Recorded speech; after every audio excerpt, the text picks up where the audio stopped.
Hello, everyone.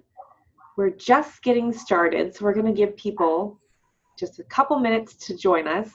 Looks like we are finally live on Facebook, so whether you're joining us on Zoom or on Facebook, hello, welcome. We're going to give everyone just a little bit of time to get settled in, do some quick introductions, and then we'll get rolling on today's topic. I'm Lakeland Hogan with Home Instead Senior Care, and I'm joined by Micah Sanders. Hello, how are you today? Hello, I'm wonderful, warm, and ready for an exciting hour. Yes, as am I. So I'll formally introduce Micah here in just a little bit, but wanted to say a quick hello to everyone who's joining us on Facebook or on Zoom. Today's topic is being present with dementia.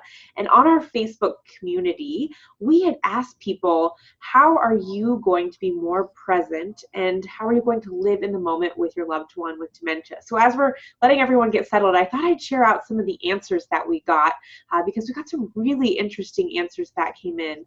And I would encourage you, if you're just joining us, give us a chat either in the Q&A box on Zoom, or if you're joining us live on Facebook, chat in the comment section below. How are you planning to be more present with your loved one living with dementia? So we had Christine. She said she's going to try to visit her loved one as often as she can, be more reassuring, always say that she loves her loved one when she leaves.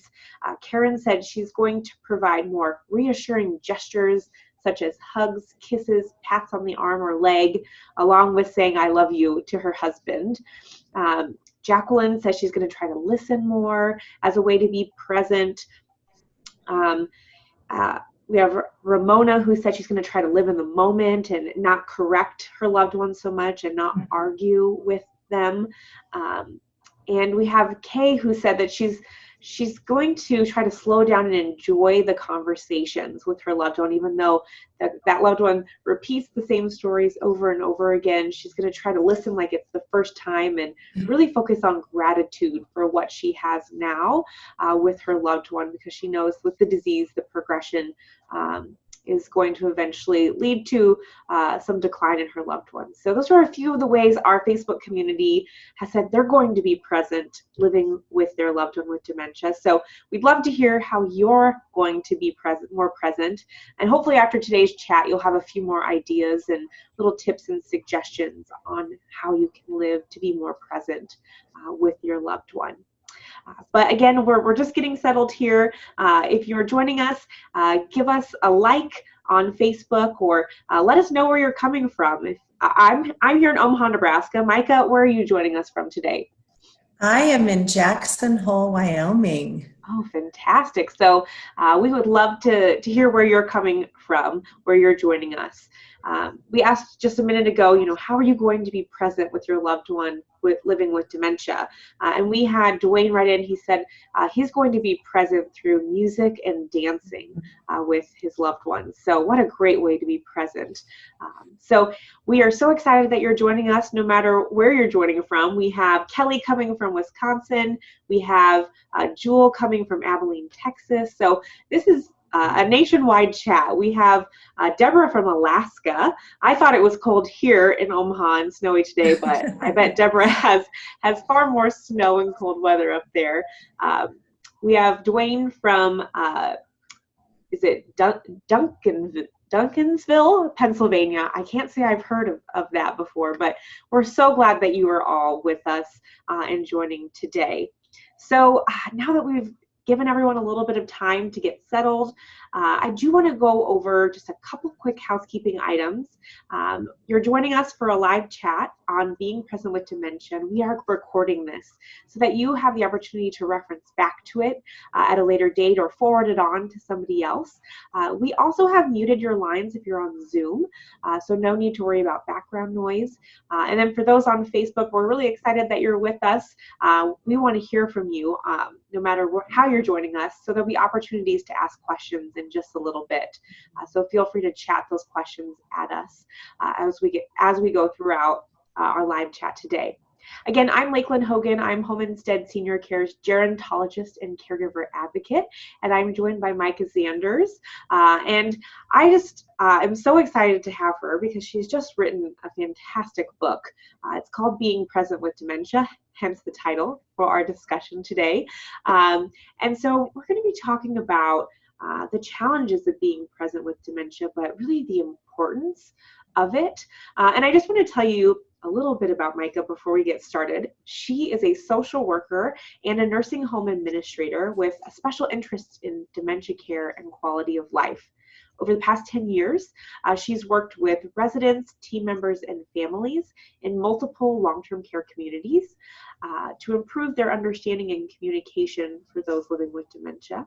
She's also, again, the author of Being with Dementia, and it's a book of stories that illustrate the power of presence when caring for individuals with dementia. She's presented at the National Healthcare Association conference here in Nebraska, and she has also presented at other conferences as well. And so she is just got a lot of experience out in the field, and then does a great job of sharing her stories and her experience through her book and through her speaking. And we're just so excited to have you. Welcome. Thank you. I'm so excited to be here and really appreciate this opportunity. Well, I thought we could get started by really having you just kind of tell us a little bit about how you got to write this book. What was your kind of thought process? What was your motivation behind it? And because I'm curious after reading it to know kind of the backstory. So would you mind sharing? Absolutely not. Sure, I appreciate it. As you said, over the past 10 years, I've worked in this field as a social worker, as a nursing home administrator, and as a assisted living administrator. And through those experiences, I've had a lot of opportunity to work with individuals who have dementia, as well as teams who provide care to them, and also the families who love them. And it became very apparent to me over the years, and as we were trying to find resources that were wonderful tools that we could give to those on the front lines. Something that was unintimidating, something that could easily be applied to the work, it didn't seem like there were a lot of quick, easy resources available. And so many times books that we looked for, the information out there, went down a path of sort of what's going on in the world of cure, prevention, treatment. But the people that I knew were in the midst of caring for someone with dementia, and they needed tools that they could immediately apply to the work. And so that was one thought that I had as I decided to put this book together. But another thing that happened was, in the work that I do, I have the opportunity sometimes when we are experiencing a challenge with someone that is in our care, to share stories. And I was in a morning meeting with our team and was sharing a story that related to a challenge that we were currently experiencing. And when we finished the meeting, our director of nursing said to me, "Please don't ever stop telling your stories. They really resonate with the team. And I think when you tell those, they get it and they can apply those tools to the work." And so at about that same time, I was doing some of my own personal work, and I was trying to be more present. I was trying to put my phone away, which, is an important part of the work that I do, and also my connection with my family and friends. I was trying to spend more time meditating, being present in conversation, putting my to-do list aside every now and then to just be in the moment. And I recognized that the people that we care for who have dementia are really good at this. And most all of the time, they're present for us. And it's our challenge to be able to kind of get out of that thinking mind and join them and be present with them rather than asking them to join us in our thinking mind, which becomes an impossibility as dementia progresses. Mm. And so the combination of the work that I do, my personal journey, just inspired me to put something together that I felt was incredibly unintimidating, and it is. It's a small, I'm going to hold it up if you can see it. It's a small book. I think it's 72 pages of text total, and it's all stories followed by tips that I hope can be something that anyone who reads it feels like they can immediately apply to the work for more meaningful engagement with the individuals they're caring for. Well, that's some great insight to learn. I didn't realize that it kind of came from your personal journey with being present and pulling that theme through to your everyday work. I think what you said about, getting out of our thinking mind and just being in the present. I mean, I'm guilty of that. So often I'm, here sitting, listening to you in this chat, and my mind wants to wander to, okay, what's next on my calendar? What do I have to get done before the end of the week? It's so easy to get caught up in what's next that we fail to enjoy the now. And I love how you said, so often the people living with dementia, they're living in the present, their present reality. And it's important for us as the people who care for them, whether professionally or personally, a family member, to really be present with them. And sometimes I say, step into their reality. Sometimes that's a phrase that's used that I think kind of communicates the similar concept. But that's so great that you've married it together. And I love that you picked up and showed the book, because I was able to get through it, I think, in like an hour and a half.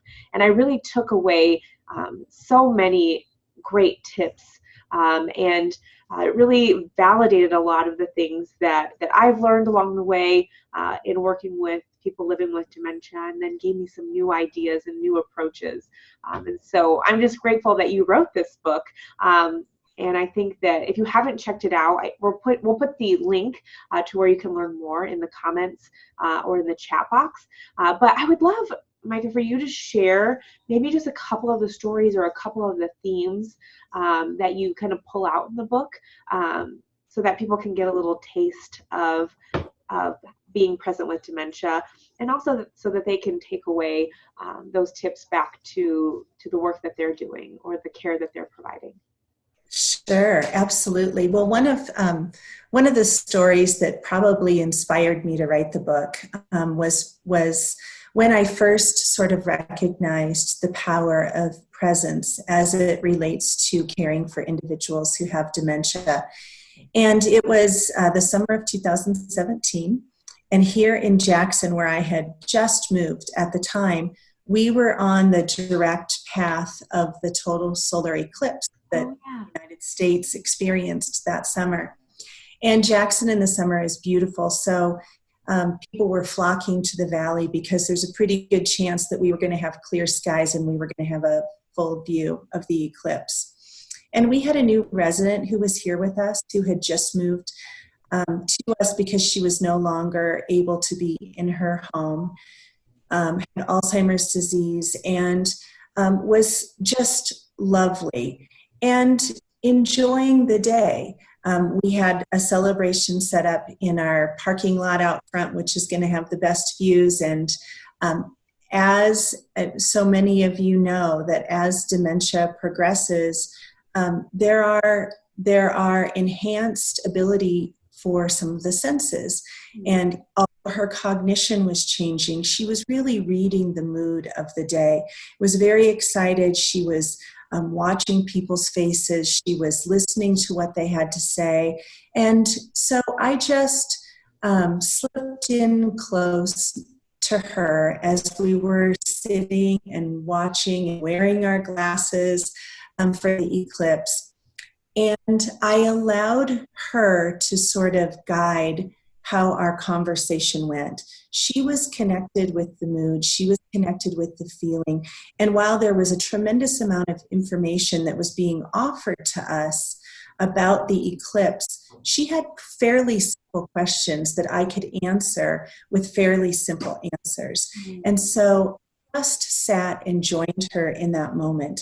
When she had a question, I answered it, but for the most part, I was there with her, experiencing the magnitude of what was happening. And it wasn't really clear that she completely was tuned in to what ultimately was going to happen. But if you've been to a total solar eclipse, you keep the glasses on until a moon completely eclipses the sun. And in that 2-minute time frame, you can remove the glasses. And so we reached that point, and I told her, we can take our glasses off now. And as we removed our glasses, I looked over and I watched tears streaming down her face.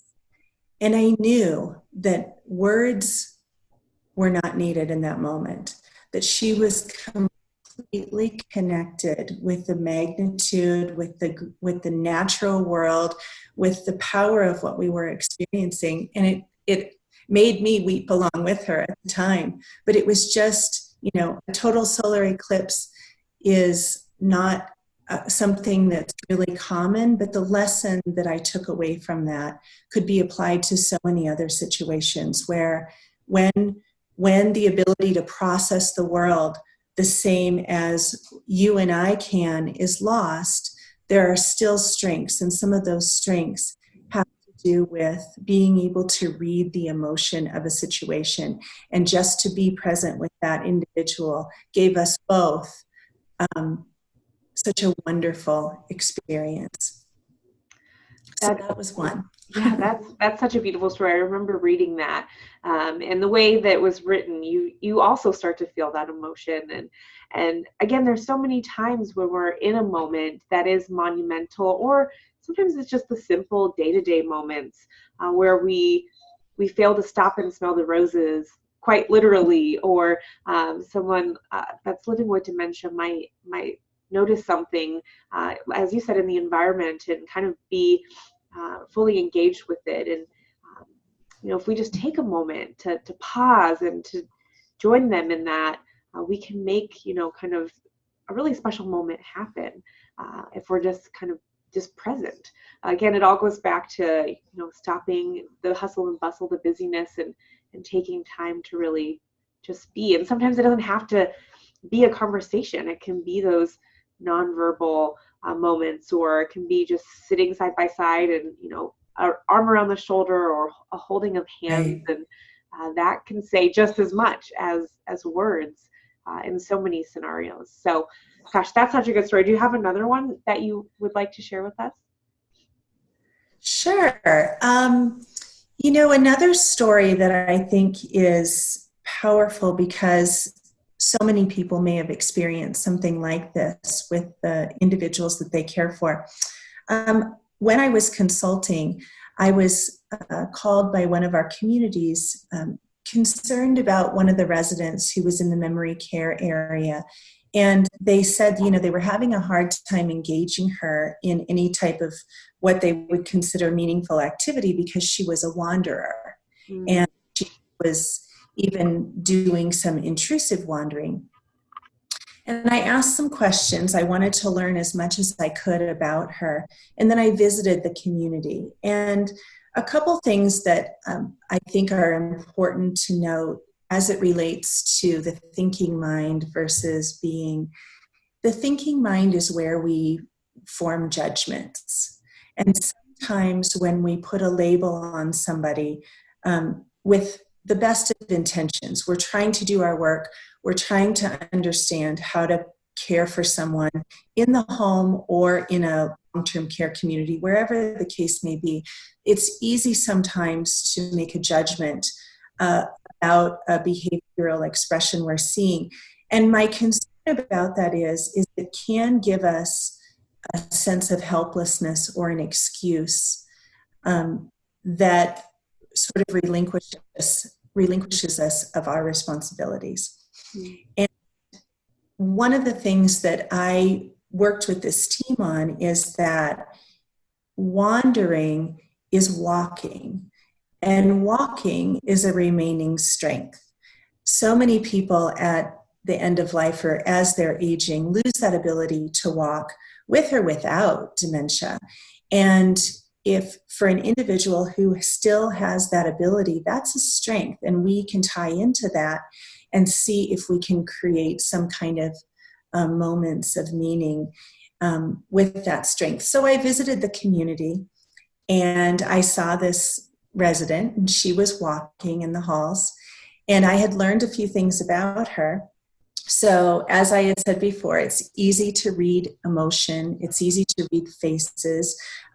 Sometimes for individuals with dementia, even though they're not processing the world the same as we are, the cognition is lost. So I made sure that I gently sashayed up next to her and gave her a smile, a warm, friendly face, and offered an introduction, offered to meet her. And I also said, I'll walk with you. And that was something very warm and welcoming. We had a brief introduction, and she continued on in what she was doing, but I joined her. And through that time of walking with her, we were able to talk about, I used cues. So this was a Midwestern facility, and there were pictures of farm life. I knew that she was a farm wife. I knew that she had a big family. I knew that faith was important to her. And so I used some of the cues to just make a simple comment, maybe about what it was like to be on the farm. I might say, and I say this in the book, there's nothing like farm fresh eggs and fresh tomatoes right from the garden. Not a question, not asking her to remember, but just giving her the opportunity for memories to surface. Mm-hmm. And she shared some memories, and then we walked and we sang. We sang a spiritual song, He's Got the Whole World in His Hands. And we engaged in meaningful conversation for probably a half an hour or so. So throughout that time, she was able to not only get her physical needs met, she was able to have some social and emotional connection.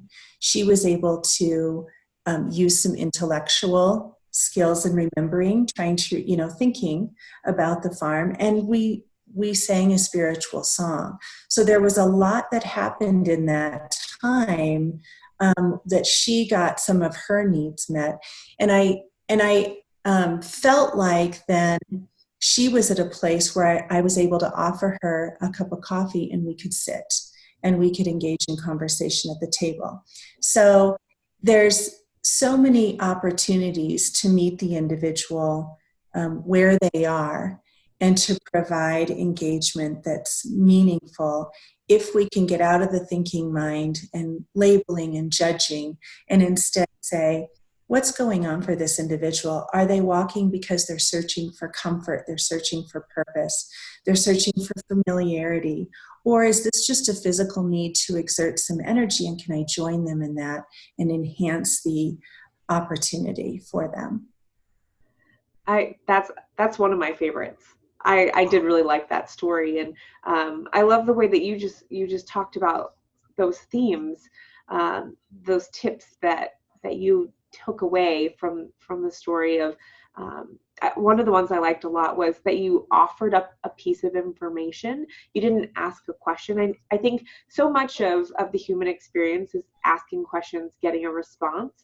And when we are with someone living with dementia, they can't always respond to a question. But I love how you knew something about her, so you made a comment about something she'd be familiar with, and then it opened up the opportunity for her to share the memories that she had, or the areas of conversation she's able to contribute to, instead of saying, remember when you grew up on, or tell me a story about when you grew up on the farm. You just made a comment about, oh, there's nothing like farm fresh eggs. That triggered a memory for her and allowed her to share. I love that. And then also, I agree. I think wandering, in particular, people sometimes label that as a negative dementia-related behavior, but really for a lot of people, it's if I was always a walker, if I always went on walks, and I still had that strength, which I love the term that you use there, that still about a person's strength, being told you have to sit and not walk around all day, that would just be torture for anyone. So I love how you came alongside her and joined her, and then kind of used her life story to draw out some areas of conversation. I think that can be applied to so many scenarios, whether an individual is living in a residential care community, or whether they're at home. I know in summer months it's easy to get out and walk, but if you're cooped up like we are here in Nebraska winters, even just walking around the house or going to an area that is safe to walk can just be such a blessing for that individual, but then also the person providing care can come alongside and engage in that activity, be present in that moment with the individual. Gosh, I really do like that story. I would have to say one of my other favorites was your story about Hazel. It was called Don't Tell Me, Show Me. And in the story you talk about how Hazel was, sitting in front of her meal and not really eating or engaging. And someone came alongside her and really just kind of demonstrated what to do. And that really triggered the muscle memory for her, and she was able to drink from her cup and eat on her own, but just needed a little prompting. And I think my favorite little part of that story is you say, when language is lost, movement is still understood. Can you expand on that a little bit more? I love that phrase, when language is lost, movement is still understood. Yeah, I think that is similar to what we talked about with other senses. When the ability to take in information, process it in the way that the rest of us do is lost, the senses become enhanced. And individuals who maybe can't understand what you're asking of them, or if you're in a dining experience, it's one thing to say, pick up your fork and try those beans. It's another thing to use a gesture to show exactly how to make that happen. And the individual with dementia can understand that much longer than they can understand language. And so gestures are always an important thing to keep in mind, that when we're working with individuals with dementia and the language is becoming more and more difficult, keep in mind gestures, keep in mind movement. Someone wrote in that they like to do dance, and I think it was dancing with a loved one. That type of movement can also be understood when language is becoming lost. So gestures, movement can be used not only for meaningful engagement, but they can be used to cue and to have greater success in trying to accomplish tasks. Those are some great tips.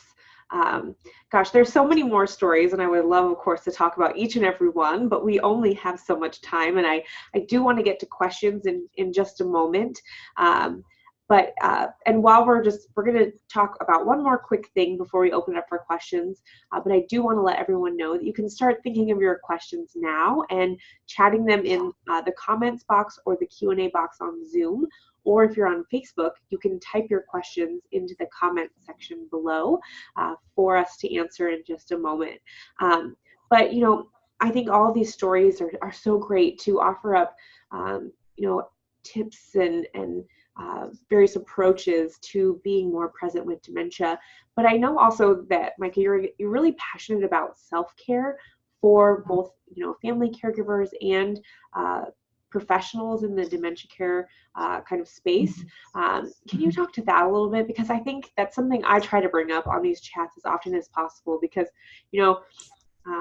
our loved ones need our care, and if we're not taking care of ourselves, then it can make it harder to care for the person living with dementia. And I know that's a passion of yours. So do you have any thoughts there for those that are joining us today?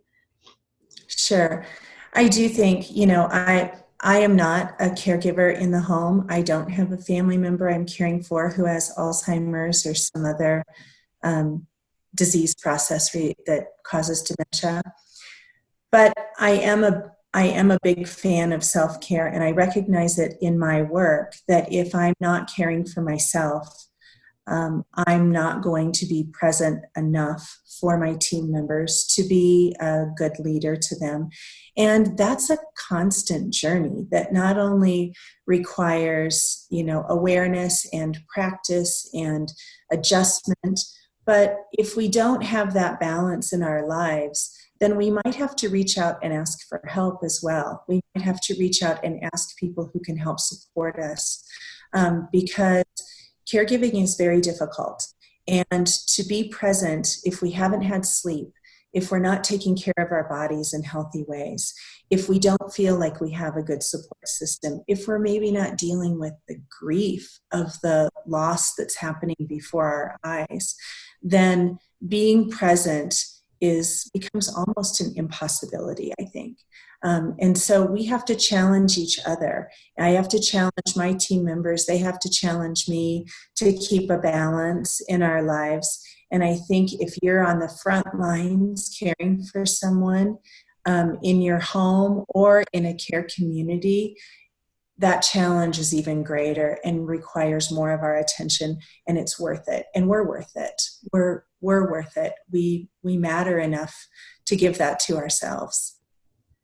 Absolutely. And there's so many ways that, caregivers can engage in self-care. As you mentioned, acknowledging those emotions and those feelings and, finding a healthy outlet for them, whether it's physical activity or joining a support group or journaling or going to see a counselor.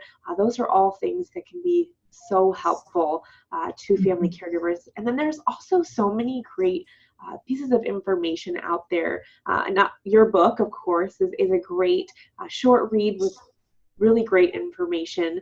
And Hoban said we also have some great resources. We have a website, helpforalzheimersfamilies.com. We have an app that family caregivers can download and reference when they're going through something challenging with their loved one. But finding that support system, finding ways to engage in self-care is so important. So, joining these live chats to know you're not alone as a caregiver can be another great way to give yourself a little self-care, some community. We also have a great Alzheimer's email group that everyone can join. And we'll put a link in the chat box for you if you want to get signed up for that. But, finding a community of caregivers can be so helpful for this exact thing of story sharing and learning from one another, because oftentimes caregivers feel very alone in their caregiving journey, but there are millions of caregivers across America. And, so if you're able to plug into a community, whether it's online or in a support group in-person setting, those are some great ways to engage. And so yes, thank you for bringing up speaking to the topic of self-care, because I think it is so important and Absolutely. something that's easier said than done for many people. But if we keep talking about it enough, hopefully it continues to play on the importance of it. Yeah. And one other thing I would say, Lakeland, is know the resources in your community really well. Get to know the resources available to you, and organizations like yours, that's a resource in the community. And there are others that provide so much support, even for little chunks of time. And we rely on that. Even in assisted living, we rely on other community resources, and we're all in this together. So get to know your community and get to know what's available to you. That is another great point. Thank you so much for bringing that up. So Yeah. I think now we're going to open it up for questions from our audience.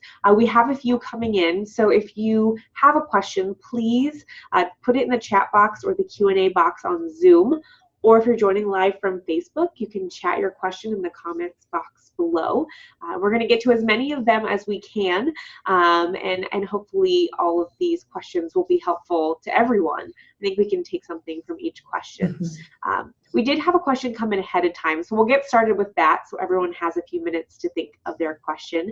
But Carol wrote in about a situation she's having with her husband. He's in a nursing home or a long-term care facility setting. He can no longer walk. And she tries to visit him daily, and he can still call her at home.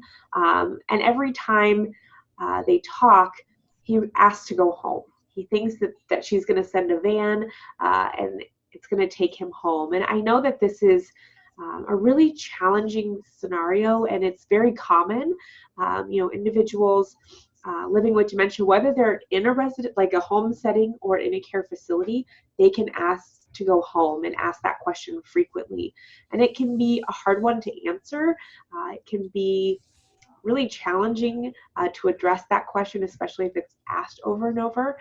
So hopefully between the two of us, we can offer up some advice to Carol and her situation. And Carol, we want you to know you're not alone. This is a very common situation. And Mike, could you see this in the care communities that you've worked in over the years? Absolutely. Yeah, absolutely. And there's a number of thoughts that I have about this, and I'll touch on them, without knowing Carol's husband and all that's going on and where he's functioning positively. I can give some general thoughts that might be helpful. First of all, when he calls, I think it's always helpful to speak to the emotion rather than maybe the details of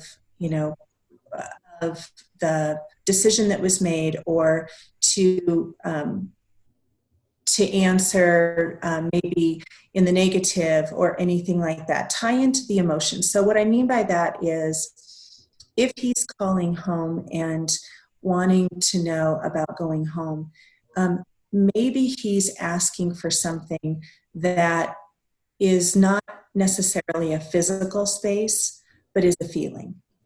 And I think it's important to hear the emotion in that and to be able to respond to the emotion, and to maybe say that I hear how sad you are.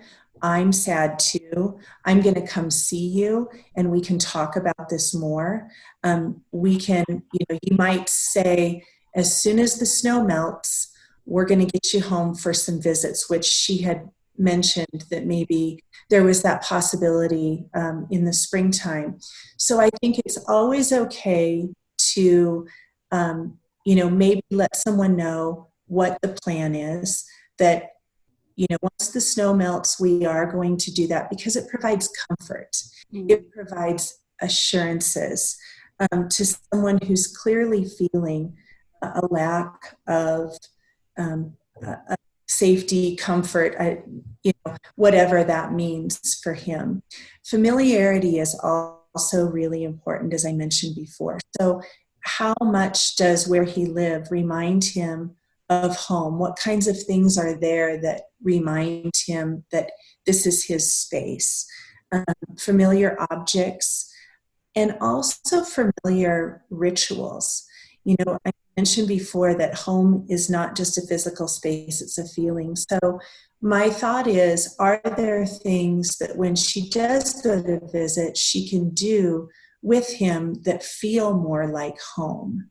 Do they have the ability to still, connect on levels that are important to them? What did home feel like to him before, and what types of things can they recreate? I think that's an important piece. I think assurances in any way, but the other thing that I think is what type of, and there's a story in my book that relates to this a little bit, what type of things are going on for him in the community before he focuses on home?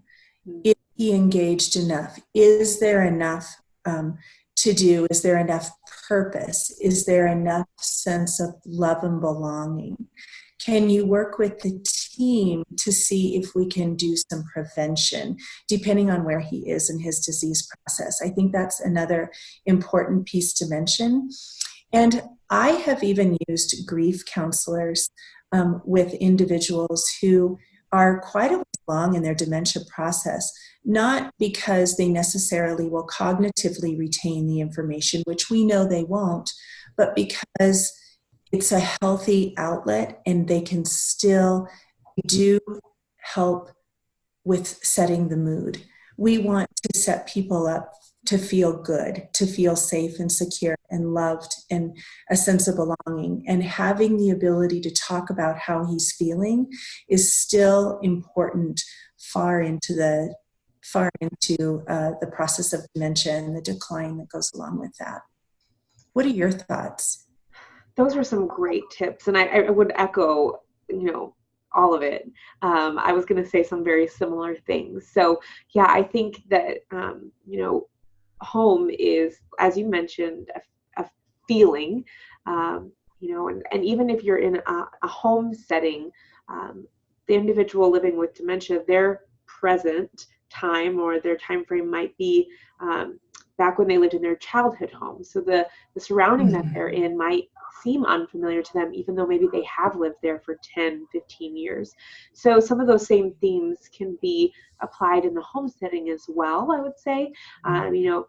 Creating those comforts, that routine that you mentioned, making sure that they're engaging in meaningful activities and feeling a sense of purpose and that sense of belonging. So, sometimes caregivers have to, what I like to call, put on their detective hat and figure out, what's maybe the underlying issue, or is there something that I can do proactively? As you mentioned, if he's always calling at about 3 p.m., maybe there's something that you can talk to the facility staff about to engage him around that time, or if it's in the home setting, maybe there's an activity that they can help with, or an opportunity to engage in something meaningful at that time. So that's really the only thing I would add. And Carol, we hope that those suggestions help you and anyone else who's listening who might have that same reoccurring question come up in your caregiving scenario. So thank you, Carol, for that question. We had Karen write in, and she said that she read your book and she found it to be a quick read with lots of great information and resources. And she said that she's been reaching out to you on a few topics that she's facing, and she's able to keep her husband home safe. And she knows that, that might not always be the case, but she said that, the resources and information you provided have been so helpful through that book. So Karen, thank you so much for sharing that. And Micah, if you want to give Karen a little shout out, you're welcome to do that as well. That was so thoughtful of Karen to write in. We did connect through your site early on and have had some lovely exchanges, and I know that she's doing a beautiful job. And we talked through a few of the challenges she's having as well. And so I look forward to staying in touch with her and seeing, what's working and following her on this journey a little bit. So that was very kind of her. Thank you.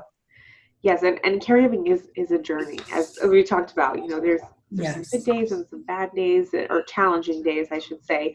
And so being able to have resources and that support system again is so important. So Karen, we're glad that you're tuned in and that you found the book to be helpful. And we'll post the link to the book in the comments and in the chat box again here, so you all can have access to it. Okay, so we have a question that's come in from Debbie on Facebook. Hello, Debbie. She said her mom was diagnosed 8 years ago.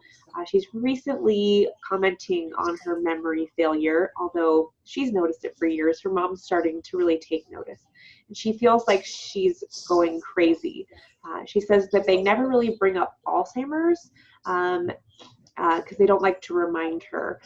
But she asks often about memory loss, and she's wondering, is it better to tell her, you're just getting older and you're forgetting things, or should we tell her that she has Alzheimer's? And man, that is a really tough situation to be in, Debbie, because, sometimes people hear the word Alzheimer's or hear the word dementia, and it has sometimes some negative stigma still attached to it, unfortunately, and it can be really hard to know what to do.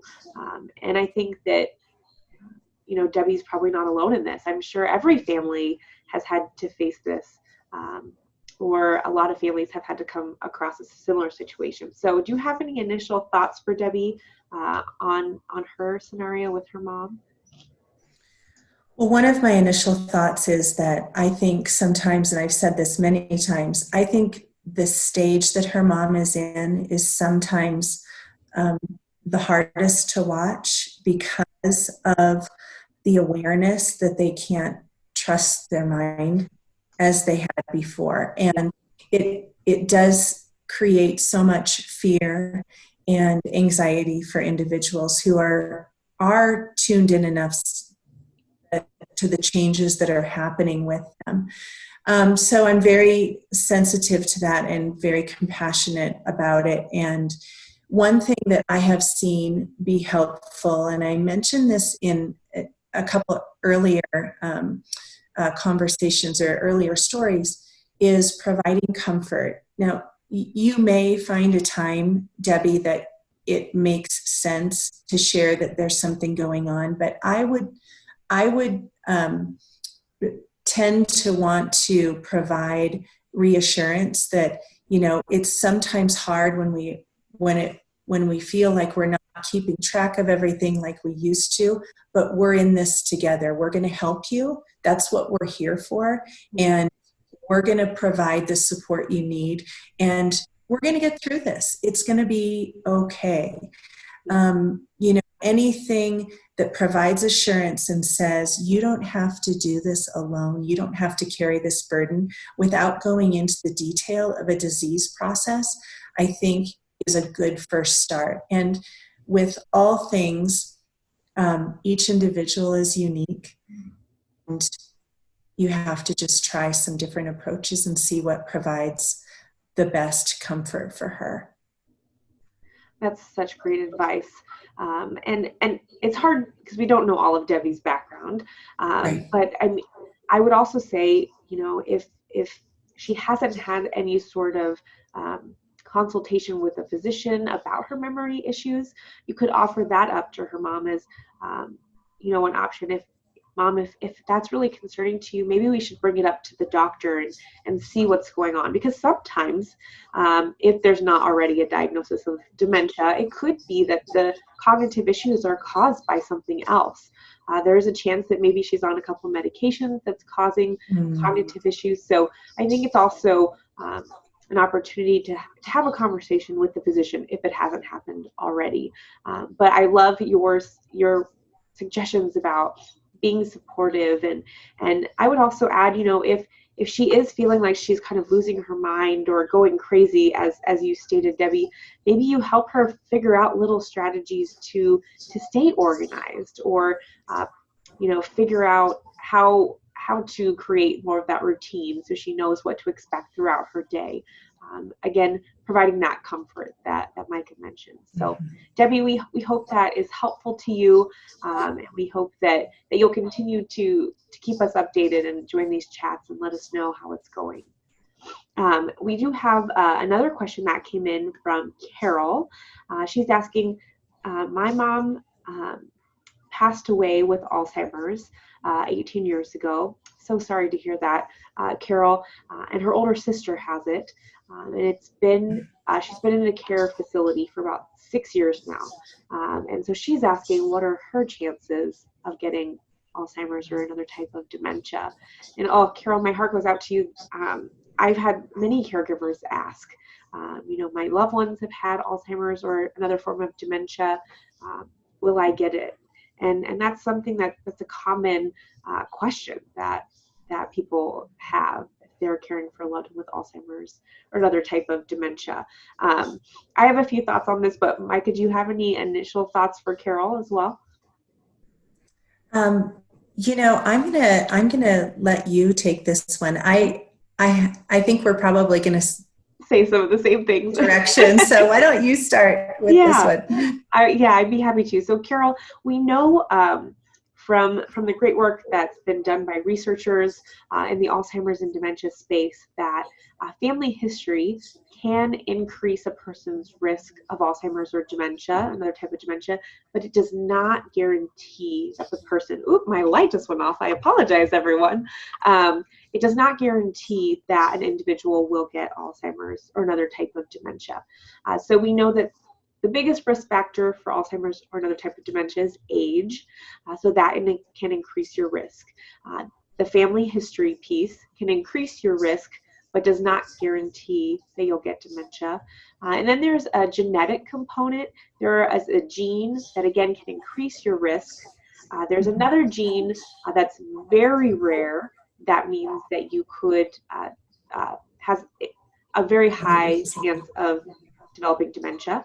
But the good news is that they're also finding that lifestyle choices can help reduce your risk of Alzheimer's and other types of dementias.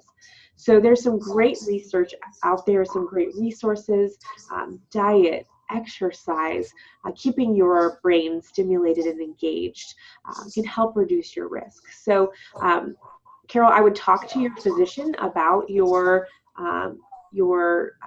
concerns about developing dementia, but then also the Alzheimer's Association has some great resources on reducing your risk. There's another great group called Women's Brain Health Initiative. They have some great lifestyle kind of preventative resources and information. We'll put the links to these things in the chat box, or we'll follow up on Facebook and in the Zoom follow-up email, so that you can get some resources on those lifestyle tips to reduce the chance of developing dementia. But for many people, these risk factors can increase the risk, but again, does not mean that you will get it for sure 100%. So I want you to leave with a little hope, Carol, that there are things that you can do proactively to reduce your risk. But thank you so much for that question. Okay, I think we have time for just a couple more questions. This hour has gone by so fast, Mike. I don't know about you, but I cannot believe we only have time for just a couple more questions. But Jewel asks, she is working with an individual with Alzheimer's and loves him. She says, when I step through, hold on, sorry, I'm just going to read this and recap it quick. When she steps into his reality, he calls me by his daughter's name, and I let him. I tried at the beginning to get him to call me by my real name and just have given up. Is this the right thing to do? So, Joel, this is a great question. And, as a professional in the field providing care, that's a great question. Do I step into his reality and let him call me by his daughter's name? So, Micah, any thoughts for Jewel on that question? My answer without knowing all the details is yes.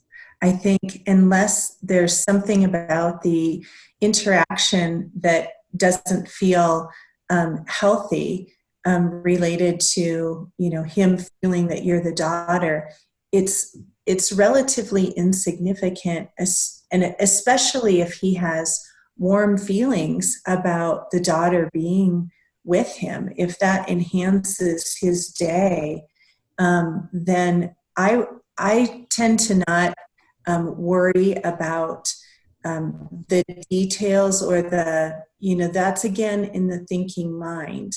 That's wanting him to be processing the world the same as we are. He's got an emotion that's associated with her that I imagine is a warm emotion.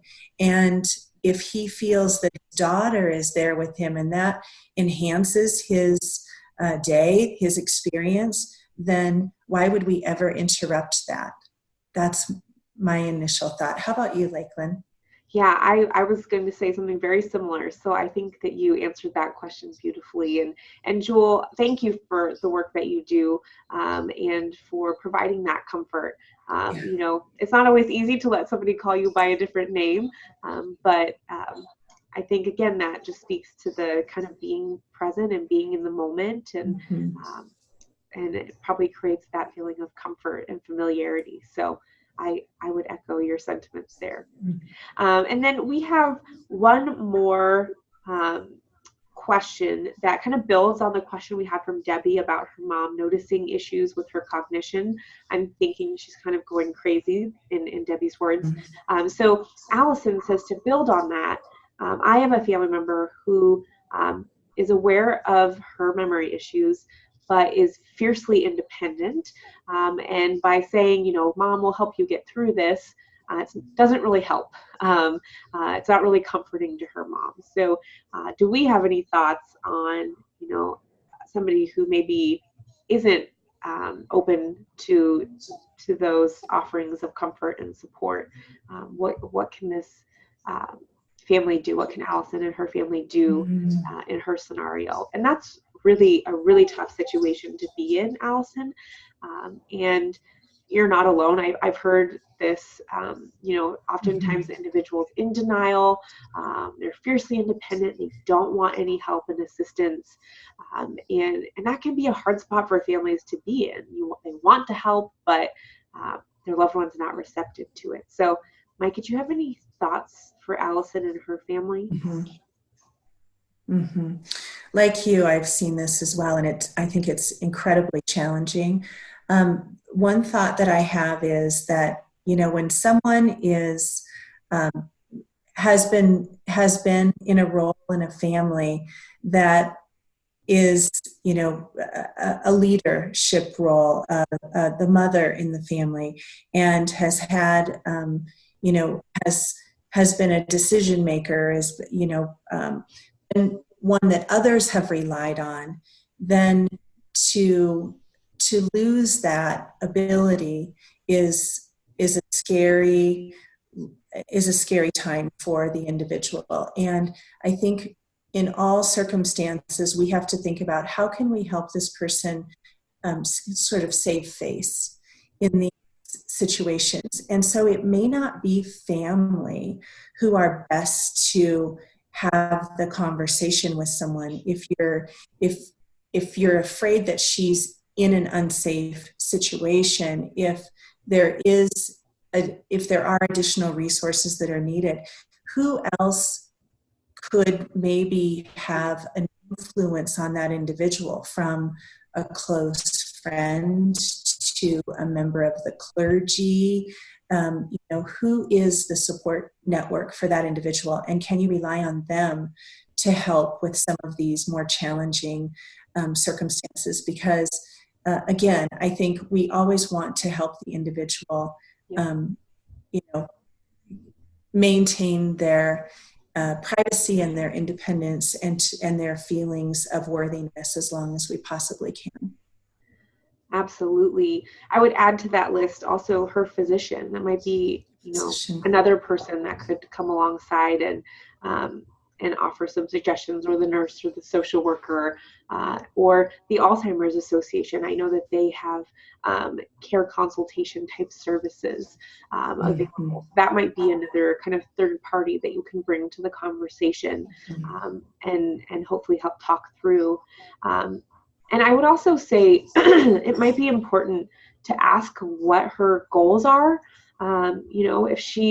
It sounds like she's earlier on in her diagnosis, and she's fiercely independent, and so I would imagine she wants to hang on to that independence, and maybe there's a goal in the near future or the long term that she is really passionate about, and maybe it's to get to a certain life event, like a family wedding, or maybe it's to take a vacation to that spot that she's always wanted to visit, or it could be a goal like, I want to stay here in my home as long as possible.